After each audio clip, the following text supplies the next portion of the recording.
మామిడికాయ, పండిన మామిడికాయని, ఆ మామిడికాయ నా వైపు చూడండి అమ్మా, జాగ్రత్తగా వినండి. మంచి బంగినపల్లి మామిడికాయలు అంటారా, మంచి ఉండేటివి, బాగా సారం ఉండేటివి. ఆ యొక్క మామిడికాయ దాన్ని చీల్చుకోకుండా, దాని రసాన్ని ఆస్వాదించుకోకుండా, దాని యొక్క మాధుర్యము అనుభవించుకోకుండా పైన తోలుతో నాకినట్లుంది. అర్థమైందండి? పైన తోలుతో నాకితే యు కాంట్, రుచి ఉండదు, టేస్ట్లెస్. అందులో మాధుర్యమో లోపల దాగి ఉంటుంది. అందులో ఉన్న సారము, ఆ రసము లోపల దాగి ఉంటుంది. పైన తోలు అట్లా నాకితే ఏం ప్రయోజనం అండి? కుచ్నై ఫైదా. అట్లా ఉంది మీరు పాడే ఆ, క్షమించండి ఈ మాట అంటున్నా, నీ వాత్సల్యము నాపై చూపించి. తీయండి విలాప వాక్యములు. వాత్సల్యం ఏమిటో మీ వాత్సల్యము అంటే మీకు తెలుసల్లా. అప్పుడే మీరు ఆ పాటలో ఉన్న మాధుర్యత, ఆ మాటలో ఉన్న మాధుర్యత గ్రహించగలుగుతారు. ఎహెజ్కేలు ముందు ఉంటుంది. కృత నిబంధనలా పాత నిబంధనలా చెప్పండి? ఆదికాండం, నిర్గమకాండం, లేవియాకాండం, సంఖ్యాకాండము, ఇంకా యెహోషువ, న్యాయాధిపతులు, రూతు, మొదటి సమూయేలు, రెండవ సమూయేలు, మొదటి రాజులు, రెండవ రాజులు. యెహోషువ, న్యాయాధిపతులు, రూతు, మొదటి సమూయేలు, రెండవ సమూయేలు, మొదటి రాజులు, రెండవ రాజులు, మొదటి దినవృత్తాంతము, రెండవ దినవృత్తాంతము, ఎజ్రా, నెహెమ్యా, ఎస్తేరు, యోబు, కీర్తనలు, సామెతలు, ప్రసంగి, పరమవిగీతములు, విలాపవాక్యములు, ఎహెజ్కేలు, దానియేలు, హోషేయ, యోవేలు, ఆమోసు, ఓపద్య, యోనా, మీకా, నహూము, హబక్కుకు, జకర్యా, జఫన్యా, హగ్గయి, జకర్యా అండ్ మాలకై. ఇది బైహార్డ్ చేసి కష్టపడితే అవి ఎక్కడో తెలుస్తాయి. ఇప్పుడు ఇందాక చెప్పినా చూడండి, తోలు నాకినట్లు ఉంటుంది. మాధుర్యత లేని క్రైస్తవ జీవితాలుగా మీరు ఉండకూడదు. ప్రేమతో మీకు హెచ్చరిక కాపరిగా చేస్తున్నాను. క్షమించండి ఈ మాట. విలాపవాక్యం అందరూ తీయండి. బైబిల్ ఎంతమంది తెచ్చినా చూపండి. Show your Bibles. Don't bring digital Bibles. ఇది బైబిల్ కాదండి. ఇది పరిశుద్ధ బైబిల్ గ్రంథం కాదు. ఇది ఓన్లీ టెక్నాలజీతో కూడిన బైబిల్. ఎప్పుడైనా నువ్వు ప్రయాణం చేస్తున్నప్పుడు కానీ, అత్యవసరంగా ఏదైనా నీకు ఉన్నప్పుడు కానీ చూసుకునేందుకు technology, digital Bible. It is called digital Bible. It is not a Holi Bible. ఇది పరిశుద్ధ బైబిల్ గ్రంథము. ఆమేన్. మీరు చూపండి మీ బైబిల్స్ ఎంతమంది తీసుకొచ్చినారు. ఒకటి రెండు. ఇంకా చాలామంది బైబిల్ తీసుకురాలేని పరిస్థితుల్లో ఉంటున్నారు. పఠించుడి శ్రేష్ఠ గ్రంథము బైబిల్, పఠించుడి శ్రేష్ఠ గ్రంథము బైబిల్, అనుదినంబు చదివిన తో పాడండి సిస్టర్. పఠించుడి శ్రేష్ఠ గ్రంథము బైబిల్. కాబట్టి దేవుని యొక్క వాక్యాన్ని వినడానికి ముందు, దేవునిని ఆరాధించడానికి వస్తున్న మనము ఆత్మ ఖడ్గము లేకుండా, సిద్ధపాటు లేకుండా వచ్చుటలో సంశయము కాదని ప్రేమపూర్వకంగా మీకు మనవి చేయించున్నాం. వచ్చే ఆదివారం నుండి బైబిల్ అందరూ కూడా తెచ్చుకోండి. చదువు వస్తుందో లేక చదువు రాదో డజంట్ మ్యాటర్. బైబిల్ మాత్రము మీ చేత పట్టుకొని రండి. ఒకవేళ బైబిల్ లేదంటే నా దగ్గర ఉన్నాయి, అడగండి. మీ యొక్క ఫోన్ నెంబర్ నాకు ఇవ్వండి, నేను బైబిల్ మీకు ఉచితంగా ఇచ్చేందుకు సిద్ధంగా ఉన్నాను. పరిశుద్ధ బైబిల్ గ్రంథంతో మనము దేవుని మందిరంలోనికి అడుగు పెట్టవలెను. That is the spiritual reverence, that is the spiritual honour. This is not a Bible. ఇది డిజిటల్ టెక్నాలజీతో, దీన్ని ఎప్పుడు అంటే ఏదో కరెంటు పోయినప్పుడు, ఎప్పుడో ఉన్నప్పుడు, మనము ఖాళీగా ఉన్నప్పుడు, ఇంకొక సమయంలో మనము దానిని ఉపయోగించుకోవాలి. పరిస్థితులు ఒకవేళ వ్యతిరేకంగా ఉన్నప్పుడు ఉపయోగించుకోవాలి. ఆదివారం మాత్రము బైబిల్ చేత పట్టుకొని మీ కుటుంబముతో, మీ భార్య, మీ పిల్లలతో, దేవుడిచ్చిన స్వాస్థ్యముతో ఆరాధనలోనికి మీరు ప్రవేశించాలని మిమ్మను బతిమాలుతూ ప్రేమగా కోరుతున్నాను. దేవుడు మిమ్మల్ని దీవించిన. విలాపవాక్యములు తీయండి. విలాపవాక్యములు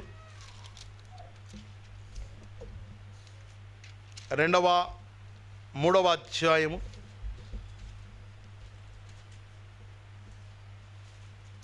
23. అనుదినము నూతనముగా ఆయనకు వాత్సల్యత పుట్టుచున్నది. అండర్లైన్ చేసుకోండి. అనుదినము నూతనముగా ఆయనకు వాత్సల్యత పుట్టుచున్నది. నీవు ఎంతైనా నమ్మదగిన వాడవు. 22 చదవండి. యెహోవా కృప గలవాడు, ఆయన వాత్సల్యత ఎడతెగక నిలుచుచున్నది గనుక మనము నిర్మూలము కాకుండా ఈ దినము ఉన్నాము అంటే నీ వాత్సల్యమును నాపై చూపించి నీ సాక్షిగా నన్ను నిలిపావయ్యా. అందరూ పాడుదాం. నీ వాత్సల్యమును నాపై చూపించి నీ సాక్షిగా నన్ను నిలిపావయ్యా. యేసయ్యా యేసయ్యా యేసయ్యా యేసయ్యా. కాబట్టి దేవుని యొక్క వాత్సల్యము అనుదినము మన జీవితాలకు నూతన పరచబడుతున్నది. అందును బట్టే ఈ దినము నీవు సజీవుల లెక్కలో చేర్చబడి ఉన్నావు. అందును బట్టే ఈ ఆలయంలోనికి ప్రవేశించి ఉన్నావు. అందును బట్టే నీ భార్యతో సహవాసము చేయించున్నావు. అందును బట్టే నీ కుమారులతో మాట్లాడగలుగుతున్నావు. అందును బట్టే ఉద్యోగ విధులను నీవు నిర్వర్తిస్తున్నావు. ఆయన వాత్సల్యత అనుదినము నూతన పరచబడుతున్నది. నీ ఎక్సర్సైజ్ని బట్టి కాదు, నువ్వు తినే డైట్ను బట్టి కాదు, వాకింగ్ను బట్టి కాదు. బహుశా అవన్నీ కూడా ఒక రకంగా ఈ లోక జీవితానికి మంచిదే కాదను, కానీ ప్రాముఖ్యమైనది నీవు అనుదినము జీవిస్తున్నావు అంటే ఆయన వాత్సల్యత నీ ఎడల అనుదినము రెన్యూడ్ అవుతుంది. ఏమవుతుందండి? నూతన పరచబడుతున్నది. కాబట్టే మనము నశింపక, అండర్లైన్ చేసుకోండి, నశింపక. 241 మంది ఆ యొక్క ప్లెయిన్ క్రాష్ వలన అహ్మదాబాదులో ఒక్కసారిగా విమానము కుప్పకూలిపోవట ద్వారా అటువంటి కీడు తెగులు నీకు నాకు మనకు సంభవింపకుండా, ఎక్కడో పాపం మధ్యాహ్నము హాస్టల్లో, మెడికల్ హాస్టల్లో భోంచేస్తున్నారు. కొంతమంది తింటున్నారు, కొంతమంది మాట్లాడుకుంటున్నారు, కొంతమంది నీళ్లు తాగుతున్నారు. ఒక్కసారిగా ప్లైను కుప్పకూలిపోయింది. ఇమాజిన్లో కూడా వాళ్ళు ఊహించలేదు. ఇట్లా మన మాదిరి ఇట్లా ఈ రీతిగా ఊహకు అందిన ఆలోచన ఒక్కసారి వచ్చి మీద పడిపోయింది. అకస్మాత్తుగా వారు సజీవముగా ప్రాణాలను కోల్పోయినారు. అటు 241 మంది, ఇటు సుమారు 250 పైచీలుకు. ఎక్కడో సంబంధం లేదు, ఎక్కడో ఫ్లైట్ ఎగిరింది, ఎక్కడో మెడికల్ కాలేజ్. ఏమన్నా సంబంధం ఉందా అండి? ఇంటర్నల్ లింక్స్ ఏం లేవు. ఆశ్చర్యం. అటువంటి కీడు మన జీవితాలకు దేవుడు రాకుండా అనుదినము ఆయన ఎడల మనకు నూతన వాత్సల్యత కలుగుచున్నది. చెప్పండి ఈ మాట అందరూ కూడా చదవండి. ఆ 22వ వచనం. అందరూ యెహోవా కృప గలవాడు, ఆయన వాత్సల్యత. అమ్మా ఒక్క నిమిషం. వాక్యము చదివేటప్పుడు వినండి, నిదానముగా, జాగ్రత్తగా, అందులో ఉన్న మాధుర్యత. ఎంతమంది ఉదాహరణకు ఎక్స్కర్షన్కి పోయినారండి? జూ పార్క్కి ఎవరు పోలేదండి? ఎక్స్కర్షన్ జూ పార్క్ ఎంతమంది పోయింటారు? అందరూ పోయింటారు. జూ పార్క్స్ లేదంటే విహారయాత్రలు, ఆ యొక్క వాటర్ ఫాల్ కానీ పడుట, రకరకాల ప్రదేశాలు కొంతమంది కుటుంబంతో ఎక్స్కర్షన్ సందర్శించుంటారు. నా వైపు చూడండి అమ్మా. ఆ యొక్క ఎక్స్కర్షన్ పోయినప్పుడు ఆ యొక్క జూ పార్క్ కానీ ఆ విహార ప్రదేశంలో కానీ మీరు వెళ్తున్నప్పుడు స్పీడ్గా వెళ్ళిపోతారా? టక టక టక టక అని. మొదట పూలను చూస్తారు, ఆస్వాదిస్తారు. బా ఎంత బాగుండాయి ఫ్లవర్స్, బా ఎంత బాగుండాయి కొంగలు, ఎంత బాగుండాయి బర్డ్స్, లవ్ బర్డ్స్, ఇంకా ఎంత బాగుండాయి ఈ యొక్క సింహాలు, అడవి మృగాలు, ఏనుగులు. వన్ బై వన్ ఫోటోలు తీసుకుంటూ, అవసరమైతే సెల్ఫీలు తీసుకుంటూ, ఆ కోతి పక్కన, సింహం పక్కన, ఇంకా రకరకాల ఒంటెలు, అలా వెళుతూ మంచి మకరందాలు, పూలు, వాటి యొక్క సంతోషము, ఆనందము, సెలయేరులు, అవి పైనుండి వాటర్ ఫాల్స్ పడుట, ఇవన్నీ కూడా ఆస్వాదిస్తూ అక్కడ మీరు నిదానంగా గడుపుతారు. కరెక్టా ఏమా? కరెక్ట్ అండి. స్పీడ్గా పోరు. చూడ పద అట్లా పోరు ఎవరు. నిదానంగా కుటుంబంతో సెల్ఫీలు తీసుకుంటూ, ఫోటోలు తీసుకుంటూ అలా గడుపుతూ అన్నీ ఆస్వాదిస్తారు. బైబిల్ కూడా ఒక ఉద్యానవనము లాంటిది. ప్రతి వాక్యము మాధుర్యతనిస్తుంది నీకు. ఆమేన్. బైబిల్ చెప్పండి అందరూ కూడా. బైబిల్లో ఉన్న మాటలు ఒక ఉద్యానవనముతో పోల్చబడినది. ప్రతి మాటలో ఆత్మ సంబంధమైన మాధుర్యత, సంతోషము ఇందులో దాగి ఉన్నాయి. కాబట్టి నిదానంగా, స్పష్టంగా పలుకుతూ అందులోనిది ఆస్వాదించాలి, స్వీకరించాలి. రైట్, చదువుదాం. విలాప వాక్యాలు 3:22. యెహోవా కృపగలవాడు, ఆయన వాత్సల్యత ఎడతెగక నిలుచున్నది గనుక మనము నిర్మూలము కాకున్న వారము అనుదినము నూతనముగా ఆయనకు వాత్సల్యత పుట్టుచున్నది. నీవు ఎంతైనా నమ్మదగిన దేవుడవు. ఇది అండర్లైన్ చేసుకోండి. కాబట్టి బైబిల్ చదివేటప్పుడు అటువంటి మనస్సుతో, ఒక ఉద్యానవనము ఇది అని, ఇందులో అనేక మర్మములు, సత్యాలు, ప్రేమ, కృప, జాలి, కరుణ, వాత్సల్యత, ఆశీర్వాదములు, స్వస్థతలు, దీవెనలు అన్నీ ఈ ఉద్యానవనములో వాక్యములో దాగి ఉన్నాయి. దీనిని ఆస్వాదిస్తూ సంతోషంగా చదవవలెను. కుటుంబంలో వ్యక్తిగతంగా లేదా కుటుంబముగా ఎంతమంది బైబిల్ చదువుతున్నారండి? నిజంగా ఎత్తుతాం, దేవుడు చూస్తున్నాడు. ఒకవేళ యథార్థంగా ఉంటే చదవలేనని చెప్పండి, సంతోషం. మీ యథార్థతను దేవుడు మెచ్చుకుంటాడు. Very few people. ప్రేమైన దేవుని సంఘస్థులారా, ప్రతి నిత్యము వ్యక్తిగతముగా వాక్యముతో మీరు సమయము గడపండి. కనీసం ఒక అరగంట, అట్లీస్ట్ 15 minutes దేవుని వాక్యము మిమ్మలను కాపాడుతుంది.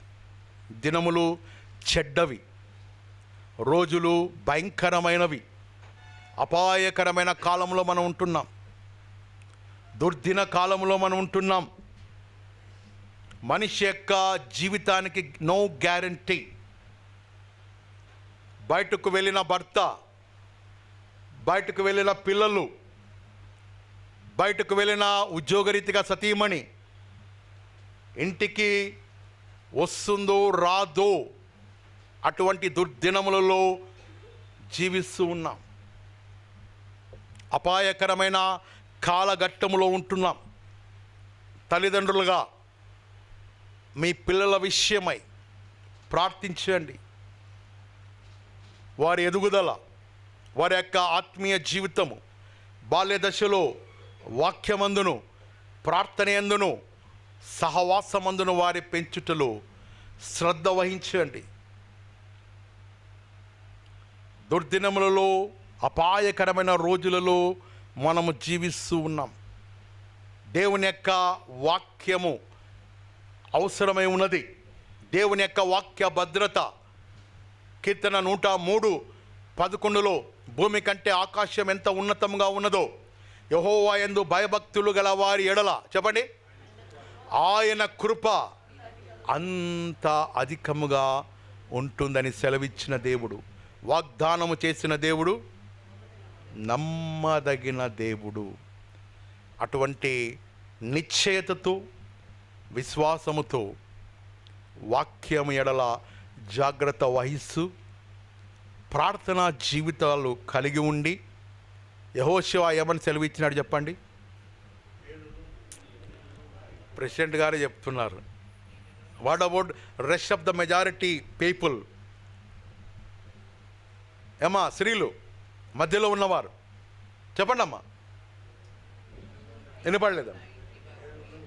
నేనును నా ఇంటి వారును యెహోవాను సేవించెదము. ఆమేన్.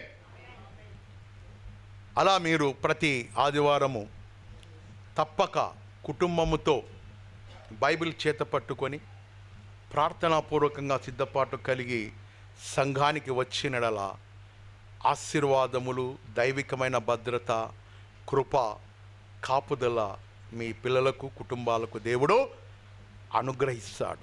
ఆమేన్. ఏ క్షణము ఏమి జరుగుతుందో no man can not expect. ఎవరు కూడా రేపు ఏమి జరుగుతుంది, ఒక గంటకు ఏమి జరుగుతుందో ఎవరికి కూడా తెలియదు. అయితే దేవుని కృప మనకు ఉన్న ఎడల ఆ కృపలో మనము భద్రపరచబడతాం.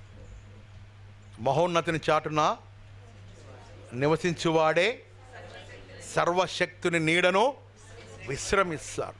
ఆ మహోన్నతిని చాటున, రెక్కల చాటున రావాలి అంటే, ఆయన రెక్కలు నీకు ఆశ్రయంగా ఉండాలి అంటే ప్రార్థన వాక్యము మనము కలిగి ఉండవలెను. ఆమేన్. దేవునికి స్తోత్రములు కలుగునుగాక. చదవబడిన వాక్య భాగంలో వాక్యంలోనికి ముందుకు సాగిపోదాం. 12:30 కావస్తున్నది. క్షమించండి, కొద్దిగా ఆలస్యం అవుతున్నది. ఏదైనా మట్టుకి త్వరగా ముగించడానికి ప్రయత్నిస్తాను. పరిశుద్ధ బైబిల్ గ్రంథంలో చదవబడిన వాక్య భాగము సామెతల గ్రంథము 10వ అధ్యాయము 6వ వచన భాగములో, నీతిమంతుల తల మీదికి ఆశీర్వాదము వచ్చును. నీతిమంతుని తల మీదికి, చెప్పండి అందరూ, ఆశీర్వాదము వచ్చును. ఈనాటి అంశ భాగము, టైటిల్ ఆఫ్ ద మెసేజ్ ఏమిటి అంటే నీతిమంతుని యొక్క ఆశీర్వాదములు లేక నీతిమంతురాలి యొక్క ఆశీర్వాదములు. బైబిల్ గ్రంథంలో నీతిమంతుడు అని చెప్పబడినప్పుడు పక్కన నీతిమంతురాలు అనేది యాడ్ చేసుకోవాలి. కుమారులు అన్నప్పుడు అందులో కుమార్తెలు కూడా భాగమై ఉన్నారు. ఇక్కడ సామెతల గ్రంథం 10వ అధ్యాయము 6వ వచన భాగములో నీతిమంతుని తల మీదికి ఆశీర్వాదములు దిగివచ్చును. లోకమందు జీవింపగోరువారు అందరూ ఆశీర్వాదములు, దీవెనలు, స్వస్థతలు, మేలులు పొందగోరుచున్నారు. Is it right? కరెక్ట్ అండి అమ్మా, కరెక్టేనా? లోకమందు జీవించు క్రైస్తవ బిడ్డలు లేదా క్రైస్తవేతరులు లేదా ఇతరులు ఆశీర్వాదములతో నింపబడాలి, దీవెనలతో నింపబడాలి, స్వస్థతలు జరగాలి, మేలులు జరగాలి, దీవెనలు పొందుకోవాలి, నేను నా కుటుంబము సుఖ సంతోషాలతో ఉండాలి అని ప్రతి వారి యొక్క కోరిక. అయితే పొందగోరు విషయములో లేక పొందుకొనుట విషయములో వారు మార్గమును ఎరుగని వారై ఉన్నారు. ఆశ అయితే ఉన్నది కానీ దానిని ఏ రీతిగా పొందుకోవాలో, స్వీకరించాలో మార్గమును ఎరుగని వారై జీవిస్తూ ఉన్నారు. పరిశుద్ధ బైబిల్ గ్రంథంలో నీతిమంతుడు లేక నీతిమంతురాలు ఎవరు అంటే ఎఫెసీయులకు రాసిన పత్రిక 1వ అధ్యాయము 7వ వచన భాగములో ఈ రీతిగా వ్రాయబడి ఉన్నది. ప్రభు అయిన యేసుక్రీస్తునందు విశ్వాసముంచుము, ఆయన పరిశుద్ధ రక్తముతో కడగబడి ప్రతి విశ్వాసి పాప క్షమాపణ పొందిన వ్యక్తి, పాప క్షమాపణ పొందిన క్రైస్తవురాలు అందరూ కూడా నీతిమంతుని జాబితాలో చేర్చబడిన వారే. ఎఫెసీయులకు రాసిన పత్రిక 1వ అధ్యాయము 7వ వచనములో యేసు రక్తము ద్వారా కడగబడి ప్రభు అయిన యేసుక్రీస్తునందు విశ్వాసముంచి రక్షణ మార్గములో దేవుని యందు భయభక్తులు కలిగి ఎదుగుతూ ఉన్న ప్రతి క్రైస్తవ విశ్వాసి, ప్రతి క్రైస్తవ విశ్వాసురాలు నీతిమంతుల జాబితాలో వారు చేర్చబడి ఉన్నారు. కారణం ప్రభు అయిన యేసు రక్తము ద్వారా, ప్రభు అయిన యేసుక్రీస్తు కృప ద్వారా అటువంటి అర్హత, యోగ్యత, నీతిమంతులుగా ఉండుటకు మనము పిలువబడి ఉన్నాం.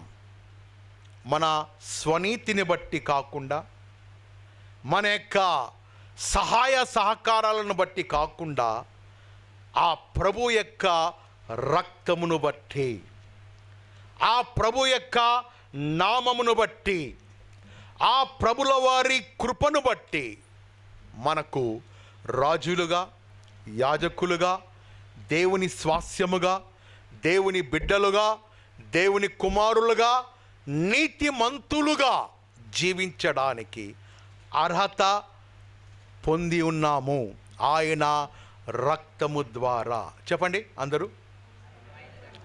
ఆ ప్రభు రక్తము ద్వారా వారు, ఆ ప్రభు రక్తము వలన కడగబడిన వారు, అట్టివారు తమ మనస్సాక్షికి వ్యతిరేకముగా ఏ పని కూడా చేయజాలరు, సాహసించలేరు.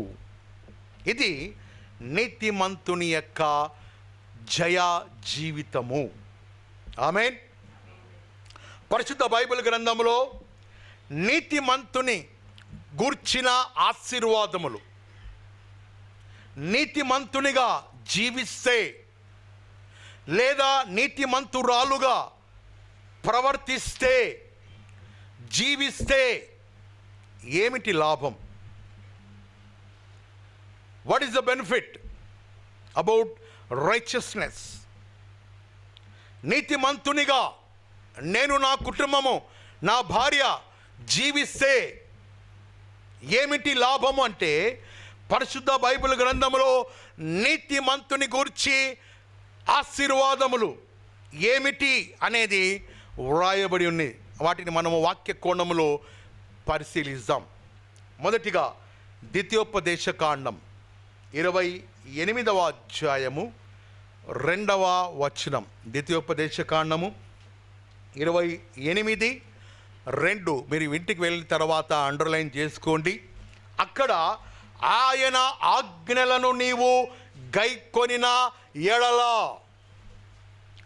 ఆయన ఆజ్ఞలకు నీవు శిరస వహించిన ఎడల నీవు బయటకు వెళ్ళినప్పుడు దీవింపబడతావు.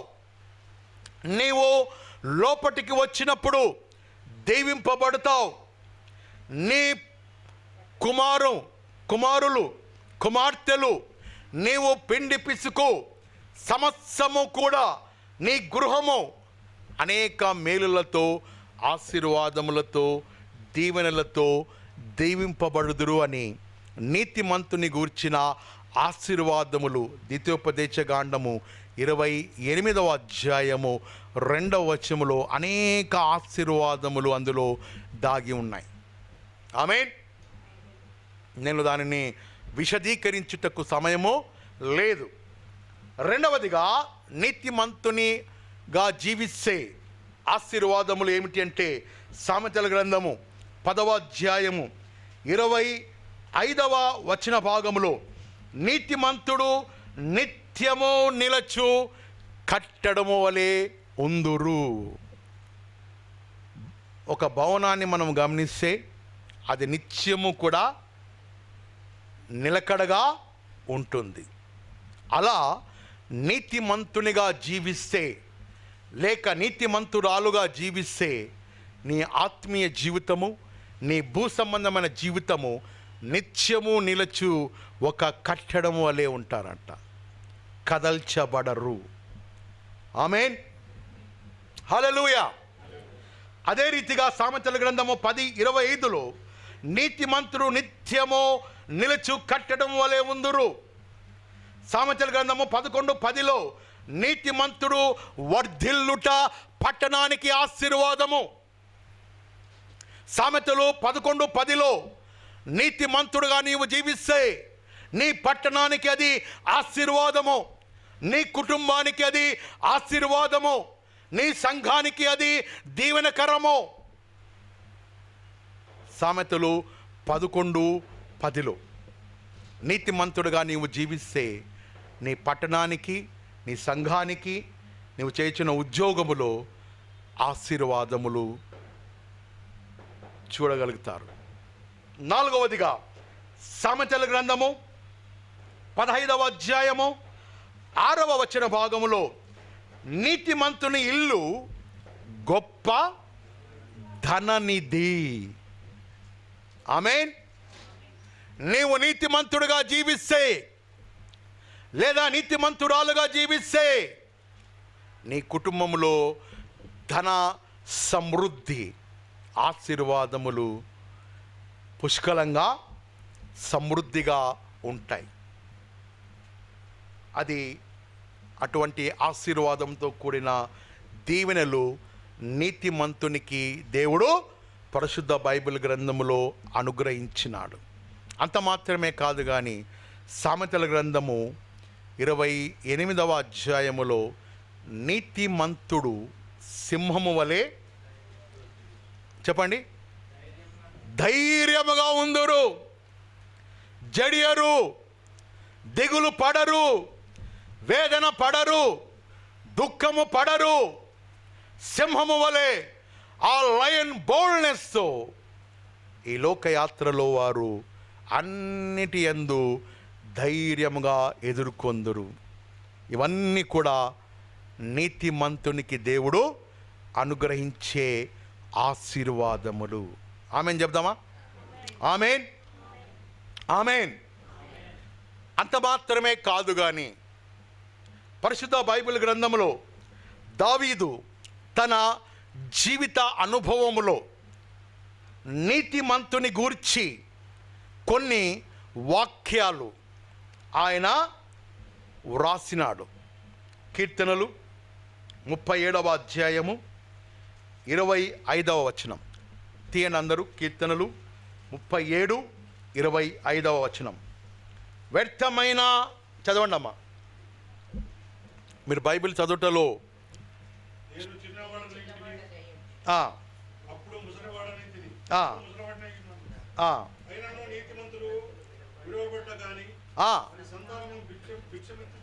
నీతిమంతులు విడవబడుట గాని వారి సంతానము భిక్షము ఎత్తుకొనుట గాని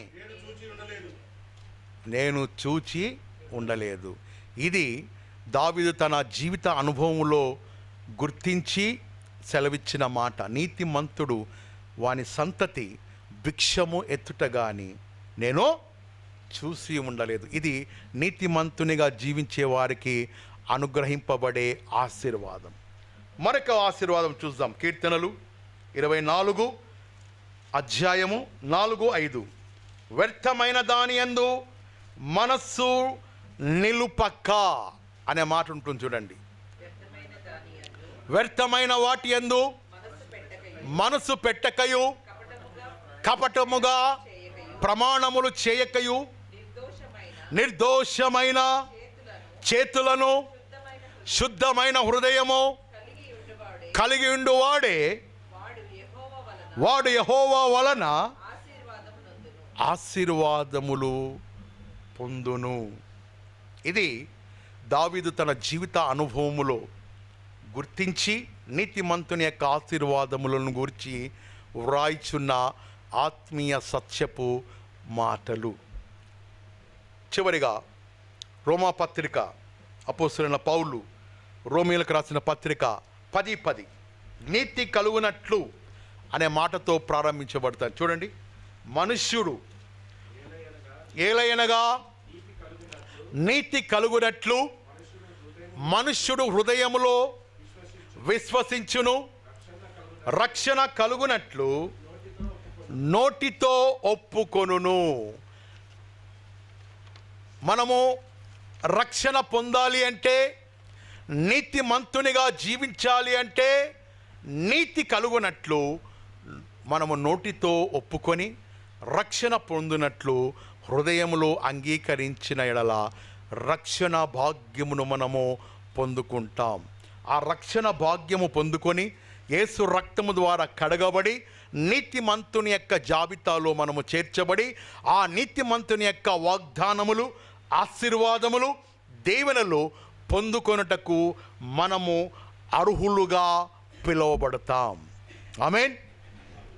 కాబట్టి మొదటిది, నీతిమంతుడుగా జీవించడానికి, నీతిమంతుని యొక్క ఆశీర్వాదములతో మనము నింపబడ్డానికి మొదటిది నీతిమంతుడుగా మనము జీవించుటకు ప్రయత్నము చేయవలెను.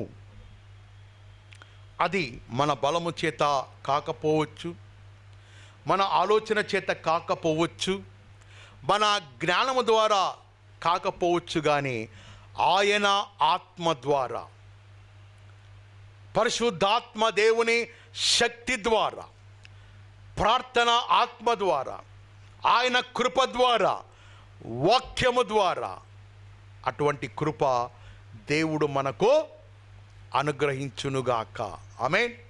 కాబట్టి ఇది మొదటిది, నీతిమంతుడుగా జీవించుటలో ఆశీర్వాదములు దాగి ఉన్నాయి అన్నది మనము చూడగలిగినాం.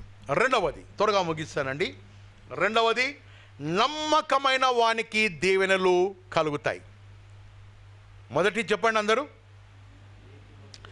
నీతిమంతునిగా జీవిస్తే అనేక ఆశీర్వాదములు బైబిల్ గ్రంథములో దాగి ఉన్నాయి. దానిని మనము పొందుకొనవలెను. నంబర్ 1. రెండవది, నమ్మకముగా జీవిస్తే ఆశీర్వాదములు దాగి ఉన్నాయంట. సామెతల గ్రంథము 28వ అధ్యాయము 20వ వచనం. త్వరగా తీయండి. సామెతల గ్రంథము 28:20.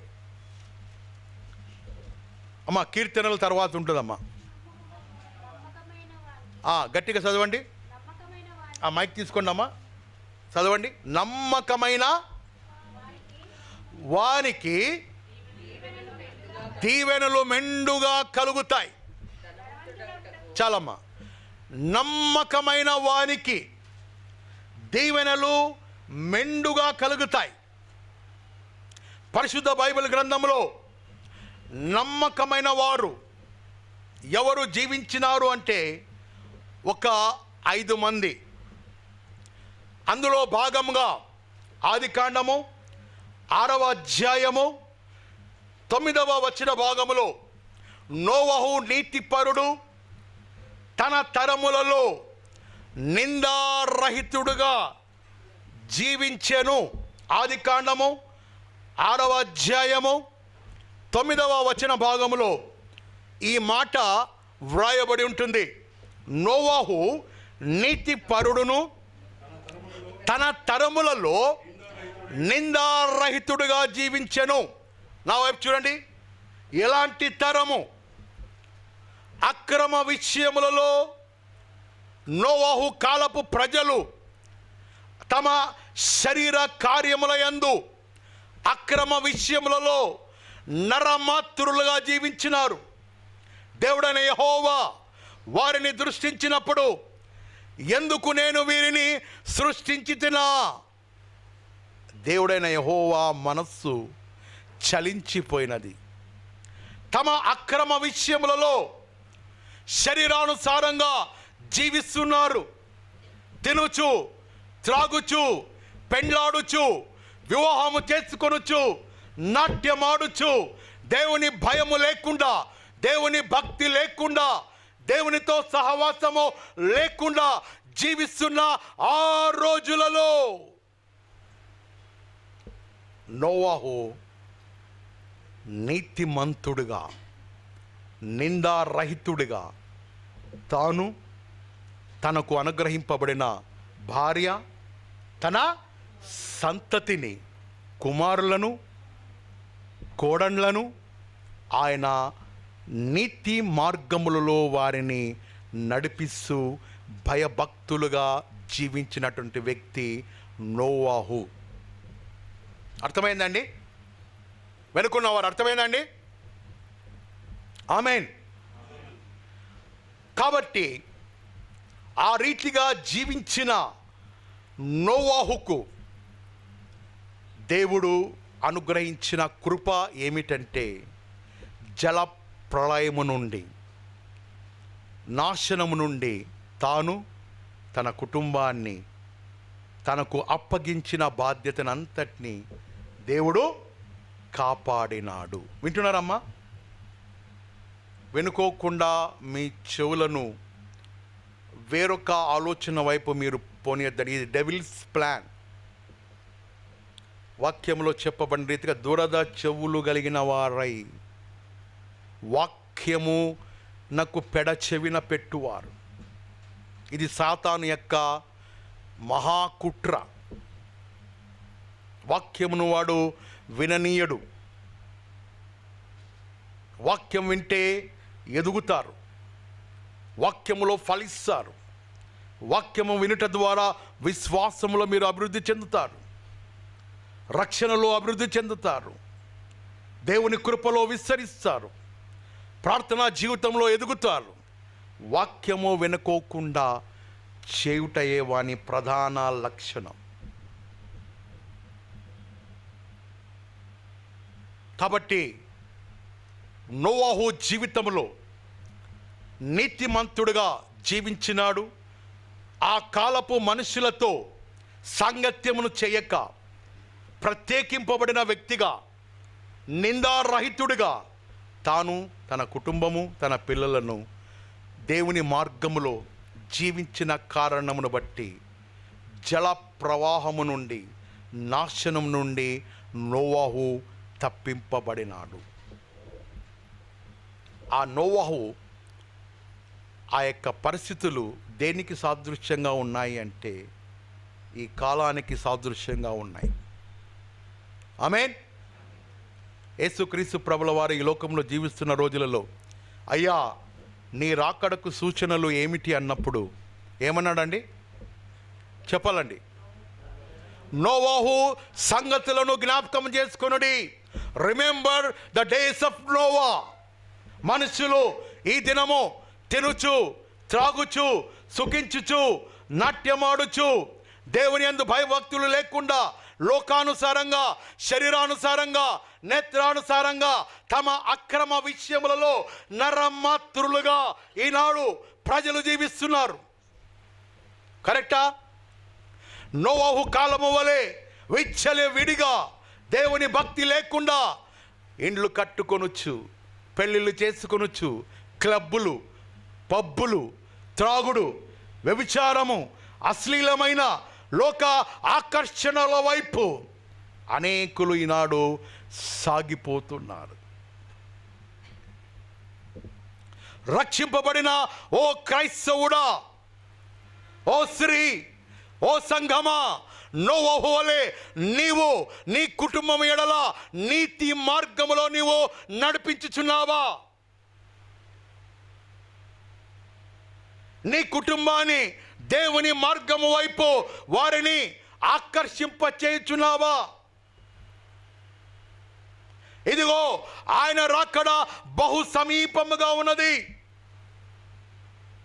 ఆయన రాకడలో నీవు ఎత్తబడే వధువు సంఘపు జాబితాలో చేర్చబడాలి అంటే నేడు అను దినము ఉన్నప్పుడే, దేవుడు సమీపముగా ఉన్నప్పుడే, రక్షణ సమీపముగా ఉన్నప్పుడే, వాక్యము సమీపముగా ఉన్నప్పుడే నీతిమంతుడుగా ఉండుటకు సిద్ధపాటు కలిగి నీకు దేవుడు అనుగ్రహించిన భార్య, సంతతి, నీ రక్త సంబంధికులు అందరినీ కూడా ప్రభువైన యేసు మార్గములో నడిపించే నీతిమంతుడుగా నీవు జీవించవలెను. ఒకవేళ నిర్లక్ష్యము చేస్తే ప్రకటన గ్రంథంలో వ్రాయబడినట్లుగా తల్లి జాడ పిల్లకు లేదు, పిల్ల జాడ తల్లికి లేదు, చెట్టుకొకరై పుట్టకొక్కరై అనాథలై అరచే రోజు, ఆ రోజు శ్రమ నుండి తప్పించే నాదుడు లేడు. అదే అదే ఆ రోజు. ఓ సంఘమా, మనము మేల్కొని నోవహు వలె రక్షణ ఓడలోనికి ప్రవేశించుటకు, నీతిమంతుడుగా జీవించుటకు ఈ లోకయాత్రలో ఆత్మీయముగా సిద్ధపడదాం. నంబర్ 1 ఏమిటి? నోవహు నీతిపరుడు, తన తరములో నిందారహితుడుగా జీవించినటువంటి వ్యక్తి. రెండవ వ్యక్తిని మనము జ్ఞాపకం చేసుకుందాం నీతిమంతుడ జాబితాలో. నెహెమ్యా గ్రంథము 9వ అధ్యాయము 7-8 వచనాలు. నెహెమ్యా గ్రంథము 9వ అధ్యాయం 7-8.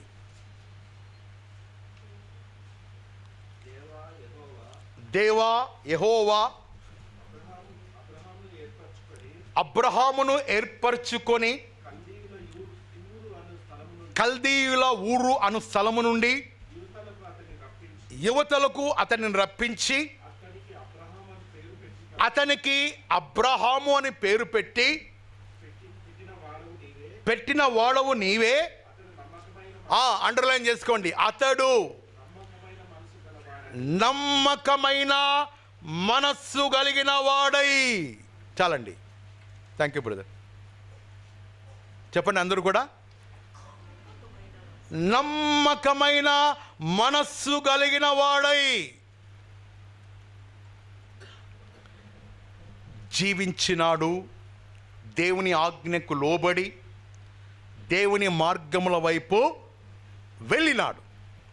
అబ్రహామా, నీ దేశము నుండి, నీ జనాంగము నుండి, నీ ప్రజల నుండి బయటకు రా, కమ్ అవుట్ అన్నప్పుడు అబ్రహాము దేవుని మాటకు శిరస వహించి ఎక్కడికి పోవాలనో, ఆ దేవుడు ఎవరు, ఆ దేవుని నామము ఏమిటో ఎరుగక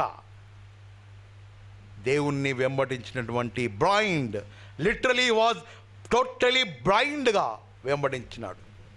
ఉదాహరణకు నా వైపు చూడండి.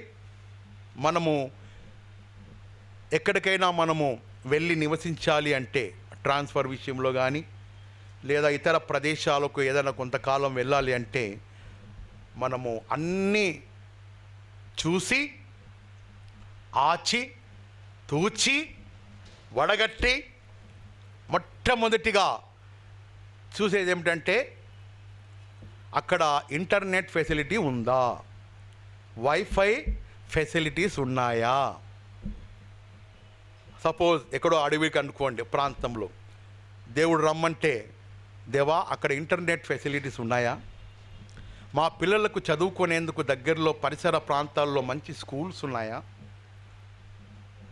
మేము వండుకోవడానికి మంచి నివాస సౌకర్యం ఉందా, మేము చలికి బాధపడకుండా వెచ్చదనం కోసం మంచి ఏసీ, ఎండలో మంచి ఏసీ, చలికాలంలో మంచి వేడి, వాటర్ హీటరు, రైస్ కుక్కర్లు, అన్ని సామాగ్రితో కూడిన ప్రదేశం అయితే నేను వెళుతాను.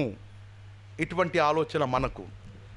అబ్రహామునైతే దేవుడు పిలిచినప్పుడు టోటలీ బ్లైండ్గా, ఏ మాత్రము కూడా క్వశ్చన్ చేయక, obey, yes Lord, I'm ready to go, ఏ మాత్రము కూడా ఆలోచన సెకండ్ థాట్ లేకుండా బ్లైండ్గా దేవుని మాటకు ఒబే అయినాడు. చెప్పండి అందరూ కూడా, ఒబే అనండి. ఒబే, దేవుని మాటకు శిరస వహించినాడు, నమ్మినాడు, విశ్వసించినాడు. అందుకనే వాక్యము సెలవిస్తున్నది, ఒకడు సర్వాంగ హోమములు అర్పించుట కంటేను, ఒకడు బలులు అర్పించుట కంటేను దేవుని మాట వినుట శ్రేష్టము. ఆమేన్. ఆ రీతిగా అబ్రహాము దేవుని నమ్మెను, అది అతనికి నీతిగా ఎంచబడెను. దేవుని రాజ్యమును వెతికినాడు, దేవుని యందు విశ్వసించినాడు, దేవుని మార్గములో పయనించినాడు. అబ్రహాముకు దేవుడు తను తాను ప్రత్యక్షపరుచుకున్నాడు. ఏమని చెప్పండి, ఏ రీతిగా అమ్మా? El Shaddai, El Shaddai, almighty God you are. El Shaddai, El Shaddai, almighty God you are. Almighty God you are. El Shaddai, El Shaddai, almighty God you are. El Shaddai, El Shaddai. శుభవేళ స్తోత్ర బలి తండ్రి దేవా నీకేనయ్యా, ఆరాధన బలి తండ్రి దేవా నీకేనయ్యా. ఆ రీతిగా దేవుడు తను తాను ఎల్ షదాయ్ దేవుడిగా ప్రత్యక్షపరుచుకున్నాడు అబ్రహాముకు. అబ్రహామును దేవుడు బహుగా దీవించినాడు. అందుకనే బైబిల్ సెలవిస్తున్నది, మొదట సీక్ హిస్ కింగ్డమ్, ఆయన నీతిని, ఆయన రాజ్యమును వెతికిన ఎడల అటువంటి మేలులు మనం పొందుకుంటాం. అంతేగాని వైఫైని ఎదిగితే ఫైదా లేదు. లోకంలో ఉన్న ఆలోచనలు వెతికితే ఆశీర్వాదాలు పొందుకోలేవు. నీకు ఏమి అవసరమో, నీకు ఏమి కావాలో సమస్తము కూడా యెహోవా ఈరేగా దేవుడు సమకూర్చే దేవుడు. గుర్తుపెట్టుకోండి, సమకూర్చుట, సమకూర్చే దేవుడు. ముదిమే వయస్సులో గర్భము తెరచితివే, బహుమానంబునే తిరిగి బలిగా కోరితివే. అబ్రహాంకు సమకూర్చిన యెహోవా ఈరే, సమకూర్చువా నీకే ఆరాధన, మాకు సమకూర్చువా నీకే ఆరాధన. హల్లెలూయా హల్లెలూయా నీకే ఆరాధన, హోసన్నా హోసన్నా నీకే ఆరాధన. సమకూర్చువా నీకే ఆరాధన, మాకు సమకూర్చువా నీకే ఆరాధన. యెహోవా ఈరే, చెప్పండి, యెహోవా ఈరే, గట్టిగా చెప్పండి అమ్మా. సమకూర్చువా రుమిరే. ఆ రీతిగా అబ్రహాము జీవితానికి దేవుడు యెహోవా ఈరేగా సమకూర్చిన దేవుడు. మూడవ వ్యక్తిని మనము ధ్యానం చేసుకుందాం, జ్ఞాపకం చేసుకుందాం. పరిశుద్ధ బైబిల్ గ్రంథములో మూడవ వ్యక్తి ఎవరు అంటే యోసేపు. చెప్పండి, యోసేపు ఐగుప్తుకు బానిసగా అమ్మబడినాడు, చెర జీవితము జీవించినాడు. పోతిఫరు గృహములో నమ్మకముగా జీవించినాడు. తనకు అప్పగింపబడిన బాధ్యత విషయంలో నమ్మకముగా జీవించినాడు.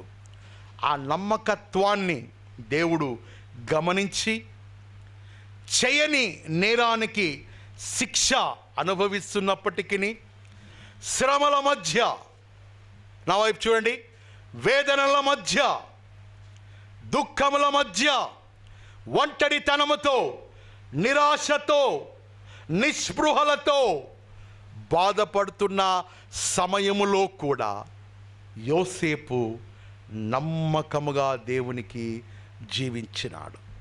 ఆమేన్.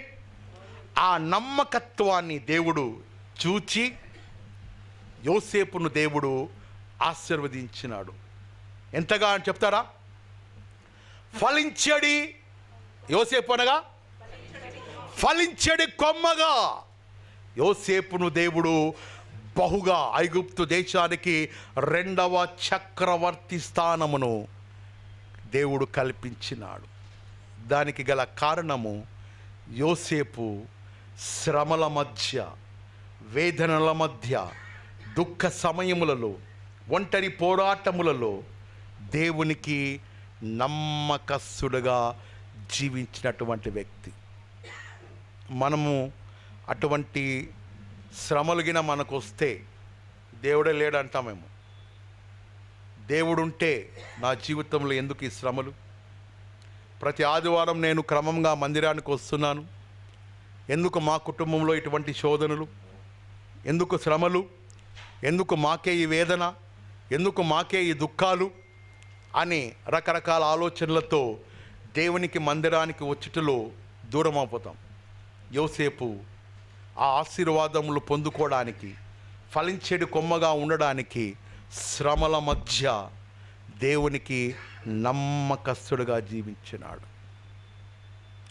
దేవుడు నీకు ఇచ్చిన బాధ్యత విషయములో, సంఘములో నీ స్థానం ఏమిటి, దేవుడు నీకు అప్పగించిన పని విషయములో నమ్మకముగా నీవు జీవించుచున్నావా? నమ్మకమైన వానికి ఏం కలుగుతాయండి? మూలవాక్యము, మెండైన దీవెనలు కలుగుతాయి. సామెతల గ్రంథము మీరు మర్చిపోకూడదు. 2వ అంశంలో ఉన్నాం. 2వ అంశంలో భాగంగా ఇది మాట్లాడుతున్నా. 3వ మాట యోసేపు గురించి మాట్లాడుతూ నమ్మకమైన వానికి దీవెనలు మెండుగా కలుగుతాయన్న టాపిక్ పైన 3 అంశాలుగా విభజించి అందులో నోవాహును తీసుకున్నాను, అబ్రహామును తీసుకున్నాను నమ్మకమైన వాడుగా. 3వ వ్యక్తి యోసేపు గుణలక్షణంలో నుండి నమ్మకమైన వాడుగా, యోసేపు ఫలించేడి కొమ్మగా, రెండవ చక్రవర్తిగా దీవింపబడినాడు. నాలుగవ వ్యక్తిని మనం సంఖ్యాకాండము 12వ అధ్యాయము 7వ వచనం. సంఖ్యాకాండము 12వ అధ్యాయం 7వ వచనంలో మోషే దేవుని ఇల్లంతటిలో నమ్మకమైన వాడుగా పిలువబడెను. మీరు ఇంటికి పోయిన తర్వాత చదువుకోండి. సంఖ్యాకాండము 12వ అధ్యాయము 7వ వచనంలో ఆ మాట 100% ఉంటుంది. అతడు నా ఇల్లంతటిలో, చాలండి, థ్యాంక్ యూ అండి, నమ్మకమైన వాడు. నా వైపు చూడండి. మోషే ఐగుప్తు సకల విద్యా ప్రావీణ్యుడు. ఫరో కుమార్తె యొక్క కుమారుడుగా అనిపించుకొనుటకు యోగ్యముగా ఎంచుకొనలేదు కానీ దేవుని సేవకులతో, దేవుని బిడ్డలతో శ్రమ, కష్టము, నష్టము, అవమానము, ఓటమి అనుభవించుటకు సిద్ధపడి ఐగుప్తు నుండి ప్రయాణమైపోయినాడు వాగ్దాన భూమి వైపు. అర్థమైందండి? అర్థం కాలే? వినండి. యోసేపు ఎందుకు నా ఇల్లంతటిలో నమ్మకమైన వాడు అని దేవుడు మెచ్చుకున్నాడు అంటే, సర్టిఫై చేసినాడు అంటే దానికి గల కారణం చెప్తున్నా. యోసేపు గత జీవితము ఐగుప్తు సకల విద్య ప్రావీణ్యుడు. తెలుసా? ఐగుప్తులో ఉన్న సకల విద్యలన్నీ అనుభవించి నేర్చుకున్న వ్యక్తి, ప్రావీణ్యుడు, ఎలిజిబుల్, కేపబుల్. రెండవది, మోషే ఎవరి పెంపకంలో పెరిగినాడు చెప్పండి? ఆ ఒక్క బ్రదరే చెప్తున్నారు. ఫరో కుమార్తె జమ్ముపెట్టెలో నదిలో మోషే దొరికినప్పుడు ఆ ఫరో కుమార్తె పెంచుకున్నది. అంటే మోషేకు ఏం స్వాస్థ్యం ఉంది? రాజరికము. ఫరో కుమార్తెకు కుమారుడిగా పిలువబడుటకు యోగ్యముగా ఉన్నప్పటికీ, అర్థమైందండి? అర్థమైపోయిందా? అర్థమైంది. యోగ్యముగా ఉన్నప్పటికీ అవన్నీ పక్కన పెట్టి, అవన్నీ త్రోసివేసి దేవుని పిల్లలతో, ఇశ్రాయేలు ప్రజలతో అరణ్య యాత్రలో కష్టములో, నష్టములో, అవమానములతో, దుఃఖములతో, వేదనతో వెళ్ళుట యోగ్యముగా ఎంచుకున్నాడు. చెప్పడం కూడా దేవుని మహిమపరుద్దాం. మనమైతే అట్లా చేద్దామా? ఎవరు యా సంఘం పోతే నాకేంటి, ఏ కుమారుడు పోతే నాకేంటి, ఆమె రాకుంటే నాకేంది, వీళ్ళు రాకుంటే నాకేంది అన్న ఆలోచనతో మనకున్న కంఫర్ట్ జోన్, ఆ ఫెసిలిటీస్తో మనం జీవిస్తూ ఉంటాం. మోషేకు అటువంటి ఆధిక్యత అన్ని వదులుకొని దేవుని ప్రజలతో హింస, అవమానాలు పొందుటయే పరలోక భాగ్యమని వెంచి నిందలు పడినాడు, అవమానం పొందినాడు, వేదన పొందినాడు. ఆ రీతిగా దేవుని ఇల్లంతటిలో నమ్మకమైన వాడుగా దేవుని చేత పిలువబడినటువంటి ప్రవక్త మోషే ప్రవక్త. ఆమేన్. మనము కూడా ఈ లోకయాత్రలో దేవుని పని విషయములో, సంఘ కార్యక్రమాల విషయములో, ఎవరైతే సంఘానికి రాకోకుండా ఉంటున్నారో, దేవుని మార్గములో వైదొలిగిన కుటుంబాలు, దేవుని సహవాసంలోనికి రాక ఉన్నవారు, వారిని మనము దేవుని మార్గంలో నడిపించే నమ్మకమైన వ్యక్తులుగా ఉండుటకు పిలువబడుతున్నాం. అటువంటి కృప మనము దేవుని యొద్ద నుండి పొందుకుందాం. నాలుగవ వ్యక్తిని మనము జ్ఞాపకం చేసుకున్నాం. నమ్మకమైన వానికి దీవెనలు కలుగుటలు. ఐదవది దానియేలు గ్రంథము 1వ అధ్యాయము 8వ వచన భాగములో, దానియేలు గ్రంథము 1వ అధ్యాయము 8వ వచన భాగములో, రాజు భుజించు భోజనము పానము దానియేలు త్రోసివేసినాడు. దానియేలు యొక్క స్వదేశము చీకటిమయమైపోయినది. ప్రజలు బానిసలుగా బబులోను రాజ్యానికి కొనిపోబడిన పరిస్థితులు. దానియేలు అతని స్నేహితులందరూ కూడా చెరపట్టబడిన వారుగా బబులోనులో నివసిస్తున్న రోజులలో బబులోనీయుల, నా వైపు చూడండి, బబులోనీయుల ఆహారము, మందు, విందు, భోజనము, సంపద, ఐశ్వర్యము ఇవన్నీ సమృద్ధిగా వైఫై మాదిరి ఉన్న, చుట్టూ ఉన్న ఫెసిలిటీస్తో ఉన్న ఆ రోజులలో దానియేలు ఏం చేసినాడో తెలుసా అండి? అవన్నీ కూడా వాక్యములో త్రోసిపుచ్చెను. ఏం చేసినాడండి? త్రోసిపుచ్చెను. దేవుని కొరకు అవన్నీ కూడా విడిచిపెట్టినాడు, వద్దనుకున్నాడు, సాక్రిఫైస్ చేసినాడు. కారణం ఏమిటి అంటే అవి బబులోనీయుల యొక్క విగ్రహారాధనతో కూడిన జీవితానికి సాదృశ్యము అని. మనమే గిన ఒకవేళ ఆ స్థితిలో ఉంటే, ఏం దేవుడండి, మా యెరూషలేము పట్టణం కాల్చబడింది, మేమందరం కూడా ఇక్కడ బానిసలుగా చేర్చబడినాం, ఆ దేవుడేమో తెలియదు కానీ ఎదురుగా రాజు ఉన్నాడు, భోజనాలు ఉన్నాయి, మందు, సంతోషము, ఆనందము, సుఖ సంతోషాలు అన్నీ ఉన్నాయి, లెట్స్ గో ఎంజాయ్, ఆనందిసం, నా ప్రాణమా తిను, త్రాగు, సుఖించు అని బబులోనీయుల ఆచారంతో కలిసిపోయేవాళ్ళం. దానియేలు అలా కాకుండా ప్రత్యేకింపబడిన వ్యక్తిగా, నమ్మకమైన వ్యక్తిగా, ప్రవక్తగా, ప్రార్థించే వ్యక్తిగా దానియేలు దేవుని దృష్టి యందును మనుషుల దృష్టి యందును నమ్మకమైన వాడుగా జీవించిన కారణమును బట్టి దానియేలును దేవుడు ఆ బబులోను సామ్రాజ్య దేశాలంతటికి కూడా, ప్రభుత్వాలకు అంతటికి కూడా ప్రధానమంత్రిగా దేవుడు అతనిని హెచ్చించినాడు. చప్పట్లు కొట్టి దేవునిని మహిమపరచుదాం. అలా దానియేలు హెచ్చింపబడ్డానికి గల కారణం ఏమిటండి?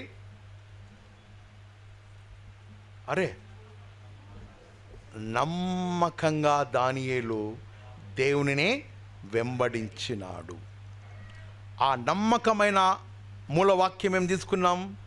నమ్మకమైన వానికి దీవెనలు మెండుగా కలుగుతాయి. సామెతల గ్రంథము 28-20లో ఉన్న వచన భాగముల నుండి 5 మనము ధ్యానించుకున్నాం, ఏర్పాటు చేసుకొని. నంబర్ 1 నోవాహు, నంబర్ 2 అబ్రహాం, నంబర్ 3 యోసేపు, నంబర్ 4 మోషే, నంబర్ 5 దానియేలు. ఈ 5 కూడా దేవుని దృష్టి యందు, మానవుల దృష్టి యందు నమ్మకంగా జీవించినాడు. కాబట్టి ఆ నమ్మకత్వమును బట్టి వారు నీతిమంతుని యొక్క ఆశీర్వాదములు, దీవెనలు వారు పొందుకోగలిగిరి. ఆమేన్. రెండవదిగా, మూడవదిగా, చివరిగా ఒక 5 నిమిషాల్లో నేను ముగించేస్తాను. సామెతల గ్రంథం 22:9, దయాదృష్టి గలవాడు తన ఆహారములో కొంత దరిద్రులకు ఇచ్చును, అట్టివాడు దీవెన నొందును. మూడవ కారణం, దీవెనలకు మూడవ కారణం ఏమిటి? దయాదృష్టి కలిగిన వారు.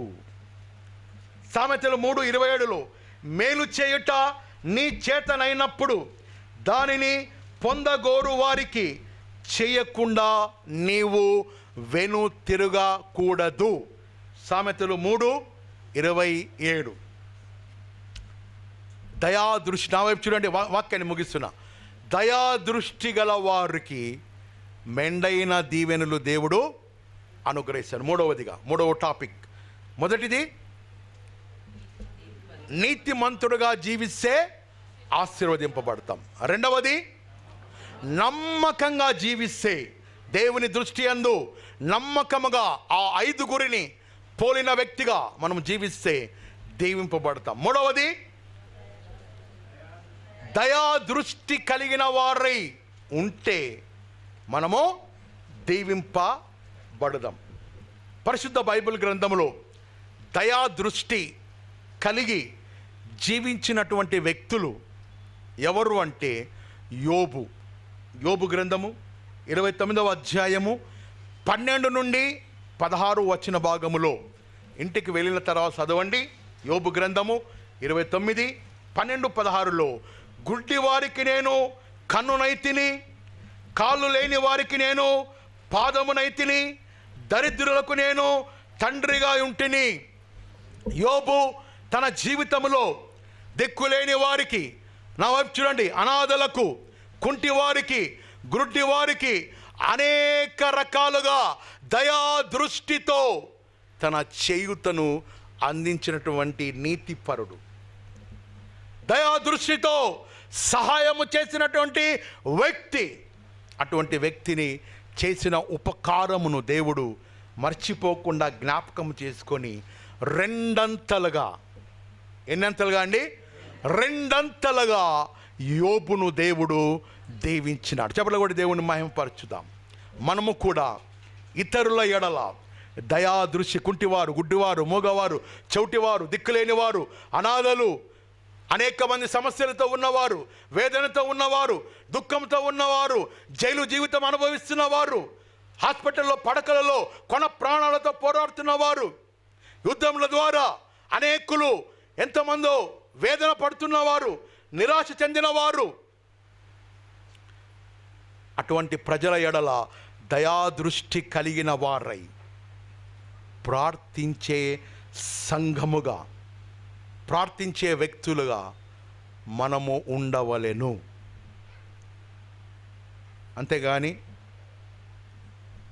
నేను, నా కుటుంబము తిన్నామా, తాగినామా, లేచినామా, తెల్లారిందా, పడుకున్నామా అన్న రీతిగా ఉన్నట్లయితే ఆశీర్వాదములు కోల్పోతావు. యోబు తన ఐశ్వర్యములో, తనకున్న సంపదలలో దిక్కులేని వారి ఎడల దయ చూపించినాడు, కనికరపడినాడు, కాళ్ళు లేని వారికి కాలునై జీవించినాడు, గుడ్డి వారికి కన్నువలే ప్రవర్తించినాడు, తండ్రి లేని వాడి ఎడల దయ చూపించి రెండంతల మేలులు పొందుకున్నాడు. దయగలవారి దయ చూపించు, కఠినుల ఎడల వికటము చూపును, దయగల వారిపై దయ చూపించును, కఠినుల ఎడల వికటము చూపును. కాబట్టి ఆత్మ సంబంధమైన ఆశీర్వాదములలో దయ చూపించే క్రైస్తవ సంఘాలుగా, కుటుంబాలుగా మనము ఉండవలెను. దయా దృష్టి అనగా బైబిల్ గ్రంథము ఏమని చెప్తుందంటే, కనికరము గల వారు ధన్యులు, వారు ధన్యతల్లో చెప్పండి మాట, కనికరము గల వారు ధన్యులు, వారు దేవునిచే కనికరింపబడుదురు. ఆత్మశుద్ధి గల వారు ధన్యులు, వారు దేవుణ్ణి కన్నులారా చూతురు. ఇవి ధన్యతలండి. యోబు అటువంటి ధన్యతను పొందుకోవడానికి ఏం చేసినాడు చెప్పండి? దయాదృష్టి కలిగిన వాడై తన దగ్గర ఉన్న 100 రూపాయల్లో 20 రూపాయలు పేదలకు ఖర్చు పెట్టినాడు. దయాదృష్టి ఆశీర్వాదములు రెండంతలుగా పొందుకున్నాడు. మనమేమో సంఘానికి ఇవ్వండి అంటే ఇవ్వము, సేవకులకి ఇమ్మంటే ఇవ్వము, సంఘ పరిచర్యకి ఇమ్మంటే అప్పులు, కరెంటు బిల్లులు, గ్యాస్ బిల్లులు, ఇతర అన్నీ గుర్తొస్తాయి. దేవునికి ఇచ్చుటలో కానీ, దేవుని పరిచర్యకు సహకరించుటలో కానీ, లేదా దిక్కులేని వారి ఎడల దయాదృష్టి చూపిట్టులో కానీ ఆయనకు నీవు అనుగ్రహిస్తే దేవుడు సమృద్ధి అయిన ఆశీర్వాదములు దేవుడు మనకు అనుగ్రహిస్తాడు. దేవుడు ఈ వాక్య భాగమును మన వెనుకలలో దీవించి ఆశీర్వదించును గాక. ఈ సమయంలో కానుకలు ప్రోగు చేసుకుందాం. నీవు చేసిన ఉపకారములకు నేనేమి చెల్లింతును అనే